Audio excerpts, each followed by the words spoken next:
छोटा सा स्कूल है, इसलिए हम सब विधायक, इसलिए हमारा आग्रह है कि कम से कम इस मुद्दे पर आप कुछ मतलब। पहुंच चुके हैं बाला नरकटिया विधानसभा क्षेत्र के सिसवनिया गांव में, जो कि राजनीति का गढ़ माना जाता है। चलिए एक भैया से पूछते हैं इनकी क्या राय है, इस बार चुनाव में किनको जिताने का प्रयास करेंगे आप लोग? हम लोग का मेरे बाप दादा सब लड़ते, हम लोग भी लड़ते, शायद जब तक समीम साहब रहेंगे हम लोग लड़ते नहीं रहेंगे। और हम लोग को मूल समस्या है दो चार कि हम लोग के पास इधर पीछे कम से कम 200 आदमी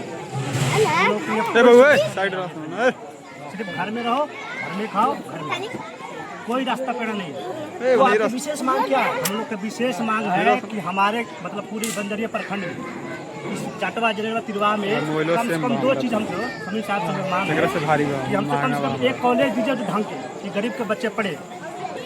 समीम साहब हमारे लिए रोड बहुत बढ़िया बनवा दिए, हम कभी सोचे नहीं थे कि हमारे पास रोड आएगा, बिजली आएगा। ये 2 चीज़ों में उन्होंने बहुत अच्छा विकास किया। और हमारे मेन मुद्दा ये है कि कम से कम एक कॉलेज दीजिए कोई ढंग का कि हमारे बच्चे पढ़ के कुछ आगे के भविष्य में बने। हमारे गांव में स्कूल कोई मतलब ढंग के नहीं है, 8वां 10वां तक पढ़ाई है, उसमें बच्चे नहीं बैठ पाते हैं, एक छोटा सा स्कूल है। इसलिए हम सब विधायक, इसलिए हमारा आग्रह है कि कम से कम इस मुद्दे पर आप कुछ मतलब कीजिए कि हमारे एरिया में कहीं एक बढ़िया कॉलेज हो कि हमारे बच्चे पढ़ें। आपका मांग है कि बाला नरकटिया विधानसभा में एक बढ़िया कॉलेज हो और एक बढ़िया स्वास्थ्य केंद्र हो। जी जी जी जी। और आपसे जानना चाहते हैं, विशाल साहब विपक्ष में भी खड़ा हुए हैं, वो भी कुछ ज्यादा जुझारू नजर आ रहे हैं, भावी प्रत्याशी नजर आ रहे हैं, उनको भी लोग सपोर्ट कर रहे हैं। उनके बारे में आप क्या कहना चाहिए? उनके बारे में यही कहना है कि सिर्फ वो वोट लेने के लिए आ रहे हैं, उसके बाद पूरे 5 साल में नहीं दिखाई देंगे। हमने इससे पहले देखा कोई विधायक हमारे पास वोट लेने आते थे, उसके बाद कोई नहीं आता। समीम साहब हमारे पास महीने में 5 बार आते हैं और एक बंदे से मिलते हैं। ये नहीं कि कोई अमीर है गरीब, नहीं, इसमें कोई भेदभाव नहीं। इस बात से उनका सबसे बड़ा हम लोग उनका सपोर्टर इसलिए है कि वो सब बंदे से मिलते हैं और महीने में कम से कम 1-2 बार तो आना ही आना है उनको। अब कोई भी आपको कोई फ़ोन कर दो, आपकी सारी हमारे पास ऐसा समस्या आपका आना है, वो दौड़े आएंगे।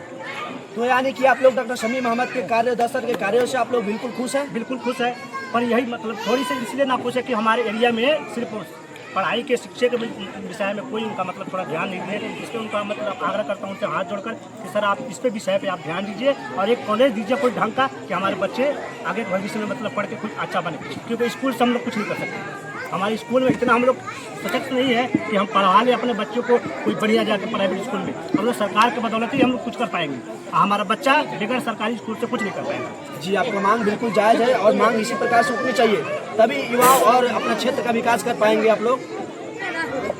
आप बोलिएगा कुछ?